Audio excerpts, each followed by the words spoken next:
Lotto Cluster's Take on U.S. History. Lesson 3. Constitutional Republic. The exact flaw in democracy. Plato predicted that democracy's fatal flaw is its inevitable descent into tyranny due to an insatiable desire for unbridled freedom and the rise of demagogues. In The Republic, Book 8, Plato outlines a specific psychological and political evolution that dooms democratic societies. The progression to tyranny. Excessive freedom. Democracy elevates freedom above all else, leading to a lack of discipline and the breakdown of social order, authority, and hierarchy. Class warfare.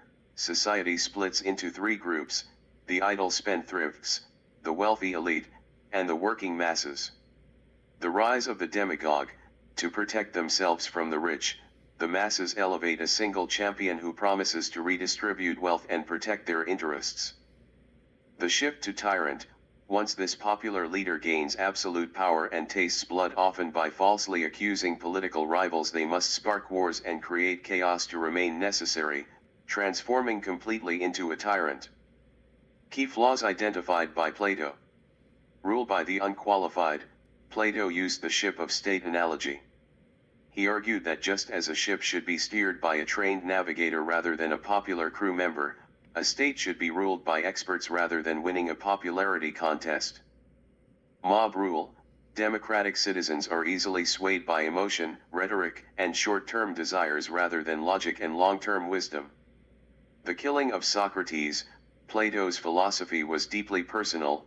He watched the Athenian democracy vote to execute his mentor, Socrates, proving to him that the majority is easily corrupted.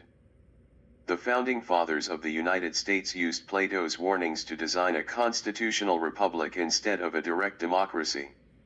The Electoral College is instrumental in preserving the United States as a constitutional republic by preventing the centralization of executive power and ensuring that the presidency is decided through a distributed, state-based federalist framework rather than a consolidated national majority. The shift to winner-take-all. The Constitution leaves the manner of appointing electors entirely up to state legislatures. By the 1830s, almost every state had abandoned district-based allocation or legislative appointment in favor of a winner-take-all popular vote system. Electors as party pledges. Instead of independent statesmen weighing options, modern electors are chosen directly by the major political parties, Democrats and Republicans, at state conventions.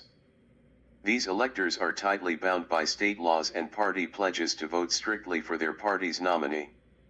The Supreme Court formalized this reality in 2020, ruling that states have the right to penalize or replace faithless electors who attempt to vote independently.